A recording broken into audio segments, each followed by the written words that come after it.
I'm Joy Moyler, international interior designer, design columnist, amateur photographer, sketch hound, travel lover, and all around lover of life. Welcome to High Tea with Joy, where great company is always in fashion, as we chat with world class style makers and trendsetters from a broad spectrum in design, food, fashion, art.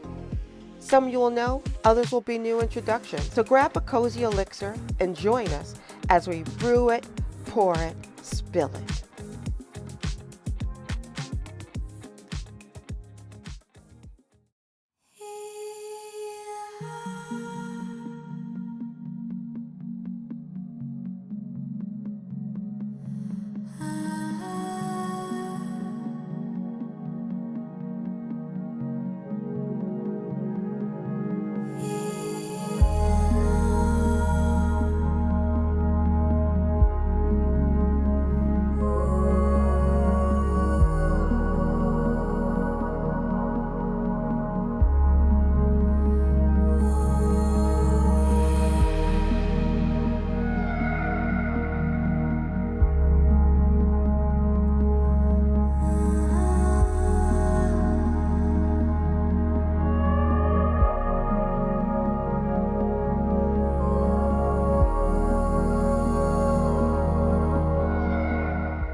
Welcome to High Tea with Joy, where great conversation is always good fashion.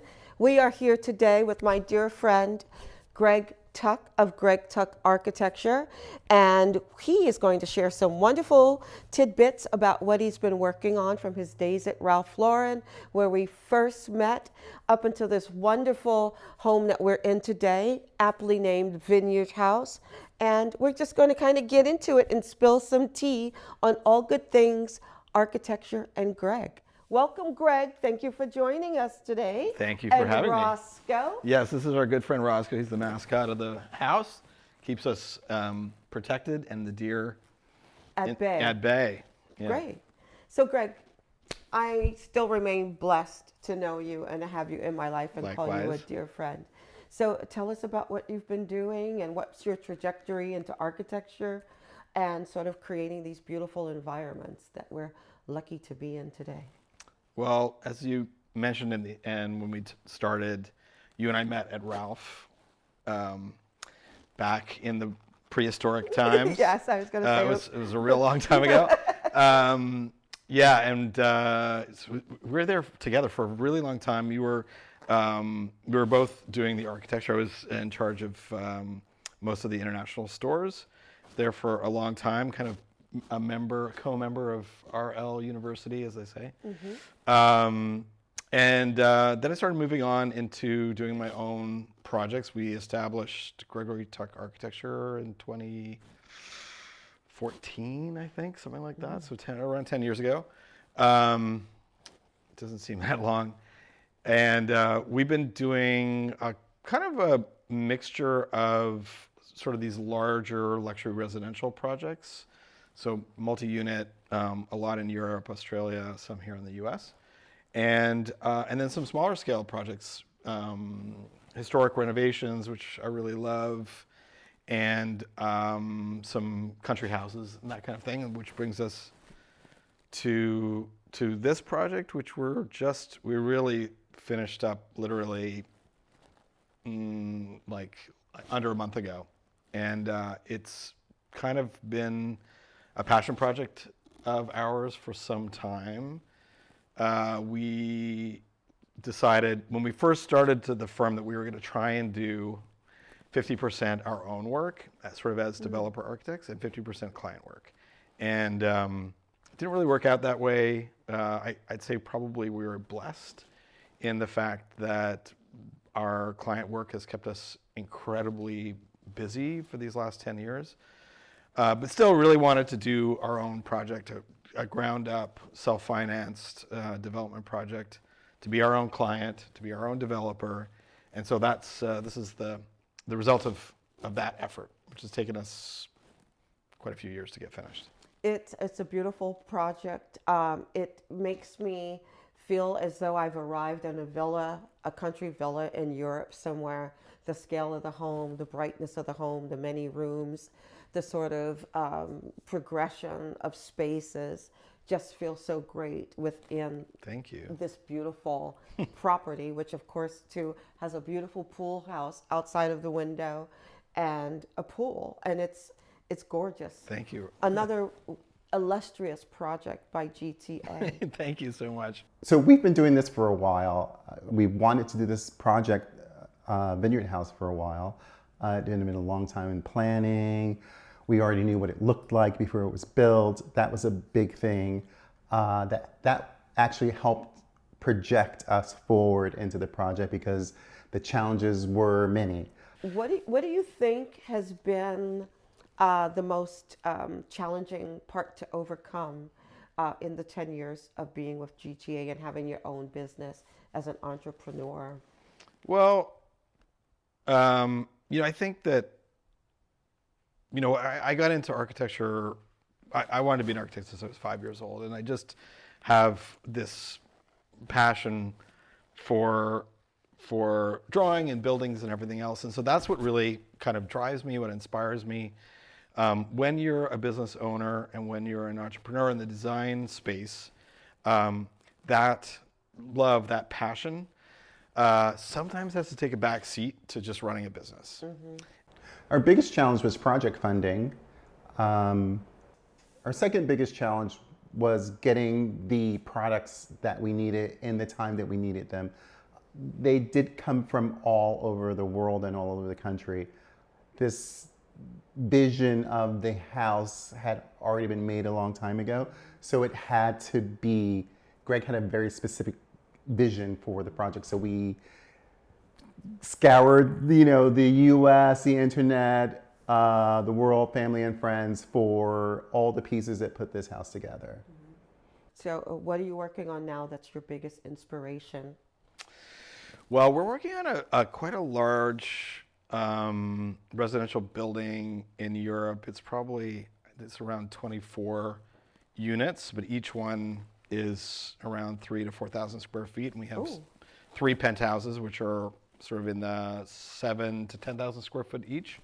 Mm-hmm. So it's a ground-up building, a really interesting site. The clients have been fantastic, really, really supportive and encouraging, and so we're kind of deep in it. We've been doing this it's a big project, so it takes a long time. We're kind of in year 2 of that. We're kind of get to the point where we're now getting into designing all of the interior spaces, and there's a lot of huge Olympic-sized swimming pool with an 8-meter ceiling. Oh my God. So there's a lot of cool things. I'm really excited about some of the interior spaces that we're coming up with. We're doing a cigar room as one of the amenity spaces, and we're doing the entire room in cast mercury glass. Oh my God. Oh my God. Yeah, it's gonna be amazing. And the craftsmen who are building this room clearly are people who have been doing this for 50 years to be able to execute such a thing. We're really lucky. Found a craftsman in Italy who does this kind of thing. They do cast like mantelpieces, they do cast columns, all out of solid glass, and you can get it any color, mercury, whatever. And yeah, it's really fun. It's really cool. Extravagant. Yeah, as very well. extravagant. So clearly this is a project with a budget. It's got a decent budget. Yeah. Wow. And it seems that all the projects that you work on take at least 5 years. Yeah, I mean, it takes a long time to build a building of that size. There's,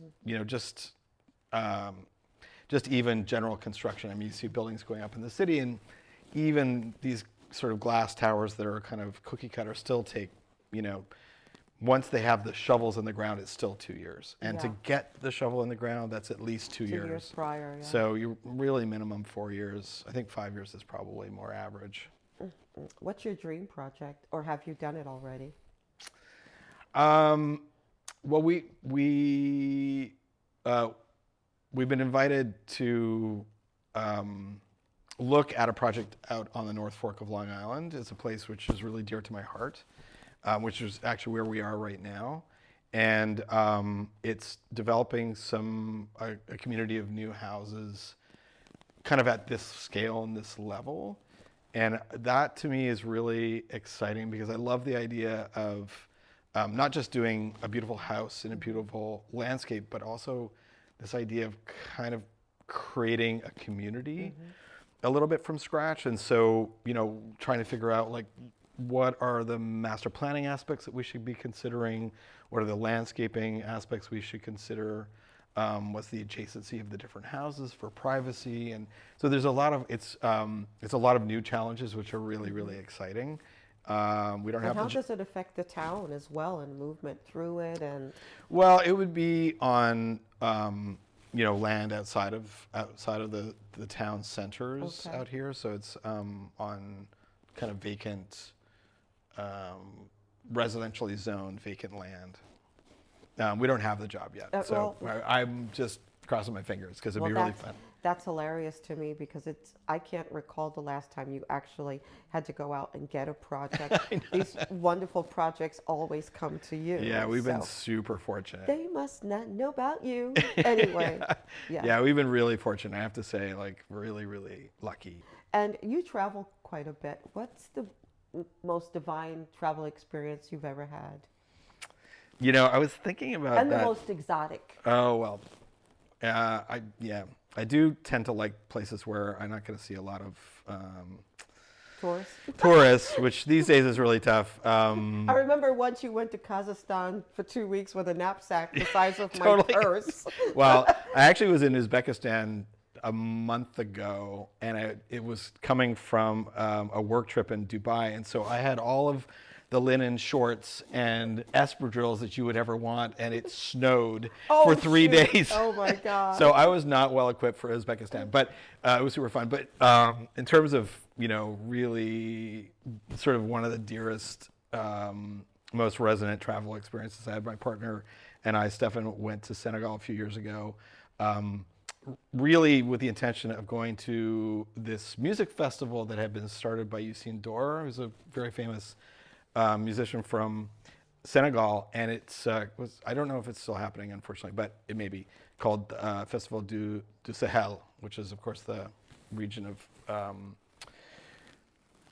Africa just below the Sahara Desert. And it took place... You're a cool dude. You must have to admit, you're pretty damn cool. I don't know about that. But continue on. Well, anyway, so it was this unbelievable experience because it took place literally in the desert. In the sand dunes, they built this huge stage. It was sand dunes all the way around. We got there at night, which was a total adventure because we had rented a truck, and the places we were staying saw that we had this truck and thought that we were basically there to chauffeur everyone from the camp to the concert, which I did, but I've never driven in sand dunes before, so that was kind of an adventure. But anyway, we got there, night, pitch black, lights come on.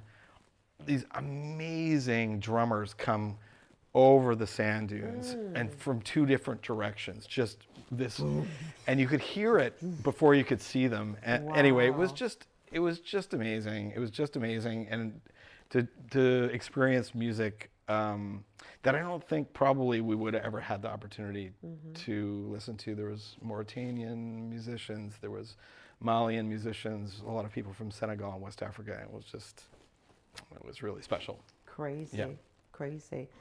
Wow, Greg. Yeah, that sounds pretty amazing. It was good. None of my trips sound that exotic.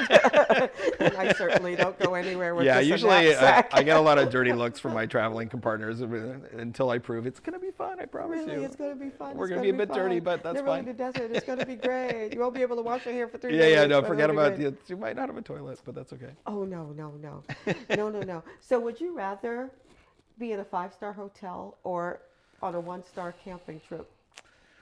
Can I do both? Of course you could do both. I really, for me, I love like the high-low thing. So, I throw me on to a bus with chickens and I'm in my element, and I can do that for days on end, but it makes it even easier to do that when there's like There's an Amman resort waiting for you at the end of that bus ride. That's what you call incentive, right? Exactly. If I could just hold Yeah, it's on like- for 2 more days. Exactly. There's a really hot I'll hold your shower pig, and it's okay. slippers waiting for me with really, really good food. Totally. But I think travel is really interesting, and I think that it offers the opportunity to expose yourself to a range of experiences that you're not going to get elsewhere. And I think if you're just staying in a 5-star hotel, you could be kind of anywhere. You could be, in Fort Lauderdale, or you could be in Aspen, or you could be in Buffalo, New York. It doesn't really matter. So that, unless the hotel itself is really interesting for some reason, I'd probably rather be in a tent. Okay, I get it. And so would you say that traveling definitely inspires the work that you do? Yeah, absolutely. We went on a little field trip, our team, up to a place called Salon 94 in the city in Manhattan a couple of weeks ago, just to get out of the office.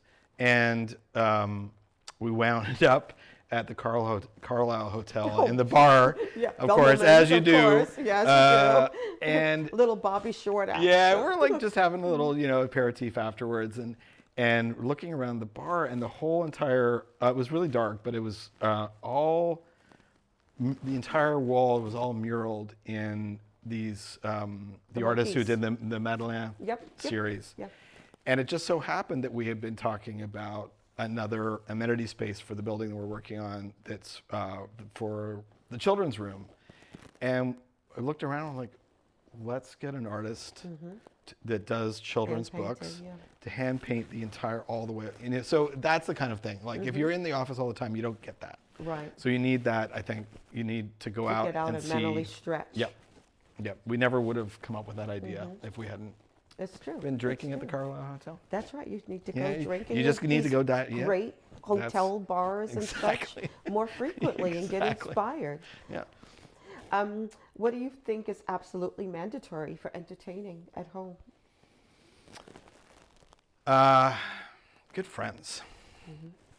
Good friends, a warm environment, good conversation, good music. There has to be music. But unless you have like that basic, like good people to hang out with, there's really no point in having a party.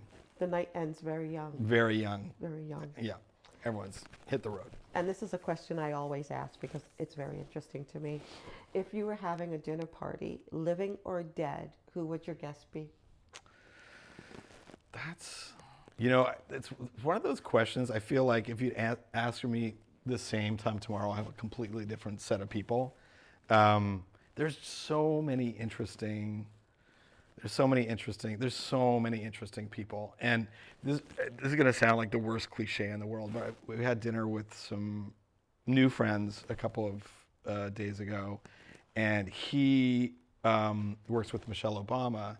And I just thought to myself, like, oh my God, if I could just spend a couple of hours with her, in like real, without feeling, all intimidated and all that stuff. I could just be casual, and that would be awesome. Like that would be really. I just feel like people like her, who have accomplished a lot, and make it look so freaking effortless. I just get a sense that sort of the level of intelligence that she possesses and experience would be something that I would really love to tap into and hear about. So she would observe. I could agree with that. What do you wish you knew 20 years ago? I'm one of those people that learns by doing. I guess probably most people are. And I'm kind of stubborn. So I think that if I had told myself anything 20 years ago, I would have said to myself, thanks a lot. I'll figure it out on my own. Keep it to yourself. Because, you're going to end up making all those mistakes anyway. Even the best advice, I think, kind of goes in one ear and out the other sometimes, and you just got to learn it yourself. True. What do you like most about yourself? None of what I just said. Not one single part of that, for sure. I don't know. I think you inspire me beyond measure. You truly, truly do. I'm always so proud of everything you do. It's a two-way street on that one. I said before, we're card-carrying members of the Mutual Admiration Society. Every time I see like what you're up to, I'm like, oh my God, what am I doing? Sitting around just watching TV while this woman like just knocks it out of the park. No, I see you all the time, and I'm just like, oh my God, I'm such a failure. Look at Greg. Look at Greg. He's racing, motocross in a dune somewhere in Dubai or something. With a death wish. With a death wish at his normal high driving speed. And Right. here I am sitting here doing crochet or something. Well, like I think that people like us need to learn how to slow down sometimes, and that's something that is not a skill that I am great at, and it's something I'd like to learn how to be better at, for sure. So I don't know. I mean, what do I like about myself? I feel incredibly grateful, just so grateful for all the things that have kind of like, fallen my way. And well, also you've worked incredibly hard. Nothing has just, come your way merely by happenstance. You laid the groundwork many, many years ago, put the effort in, continue to get up every morning, continue to do it, continue to be responsible for the lives of people you employ, and produce exceptional work for clients as well. And none of that is easy on any day, juggling it all and having a home life as well, and surviving in New York and traveling and getting to do all the things that need to be done. Yeah. No, all that's true. I think, but if you don't start from a kind of a fortunate place, all that other stuff is much more difficult, right? So, even being born with ambition and drive is kind of a matter of luck, right? So, anyway, no, I just feel really, really fortunate. Right. One of the things that really inspires me is history. And we've been fortunate enough to work on several projects that I think we leveraged in a really interesting way to make the projects really, really shine. One of them was a true historical project, which is in St. Petersburg. And there's nothing better than starting with sort of a rough artifact and polishing it up. So this was a building that housed the cavalry guard of Tsarina Elizabeth in 17 whatever. And it was a two-story building. In the 1830s, they added, another story. In the Soviet period, they added two more. And when we were presented with the project, it was the most beaten up Brezhnev-esque structure you've ever seen in your life. But underneath it all was these layers and layers of narrative that came from all of the history that had been in the place. And there remained, the first two floors were incredible from a North American standpoint. The walls were like 4 feet thick of masonry arches. And there was one, it was all stables and everything else, the courtyard in the center, and there was one room that had been used by the chief of the cavalry that had this incredible frescoed ceiling. And so that was the only part that kind of really remained of its original function. And the brief we were given was to turn this very rough rock into a really beautiful, sparkling residential building with luxury apartments. And there was a million constraints because it's a historical building. There was a lot of constraints around the structural and the masonry and everything else. So it was really kind of ended up being this crazy kind of Rubik's Cube of a problem solving. Is how do we really, honor the history of the building, bring it back to life, fit in 21st century amenities and buildings and apartments and services, and sort of a level at a really sort of ultra luxury level. We were working with Ralph Lauren on the project initially, Christopher Peacock for the kitchens, Waterworks was involved for all the bathrooms. So there was a stable of very prominent brands going in, and we wanted to kind of make it a 21st century luxury building in a 16th century stable. So that was a really, really, really fun project. We did a renovation of a small house in Greenport on Long Island, and it had been one of these houses, sort of fisherman's house. So it had been added on to lots of times. Every time they had a new kid, there was a new wing. And they had built a widow's walk onto it. And a widow's walk, in case anyone doesn't know what that is it's when people would go out to sea, and the wives and family would be home, and they'd be waiting for them to come up, and they would go up, as high as they could get out to sea, to get a view out to the water to see when their husbands were coming back, and so many times they didn't, so it became this widow's walk where, but the widow's walk had been blown off in a hurricane in 1938. Oh, jeez. And so we did all this research to try and find out what did it really look like, and there was really very, piecemeal evidence of what it really did. So we started to then, there wasn't really much to go on, so we had to research, period architecture on the East Coast, New England, that had a similar kind of typology.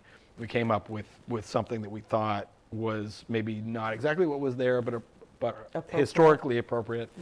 We obviously had to present that to the local historical board and everything else, and now it's completed, and it's really a completely unique, very, very unusual house. And I feel like, having a role in bringing that house back to life and having the town be able to enjoy, this kind of piece of history is really gratifying. In general, for me, being an architect is interesting in the sense that we're completely immortal. We're around 80, 90 years if we're lucky, and buildings are around hundreds of years.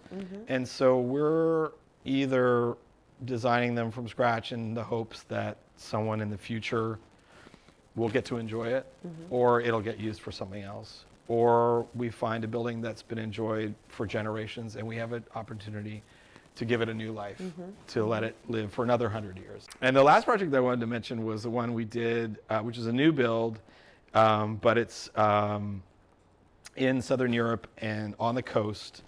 And I got to live out all of my ultimate sort of Côte d'Azur fantasies with this place. We did a beach club and this gorgeous courtyard, palmed courtyard with a pool, 2 buildings, all in this gorgeous ivory stucco and limestone, coral stone, which was just it was really it was like a fantasy building, super fun and really, really interesting. Sounds like a Cary Grant moment. Total Cary Grant.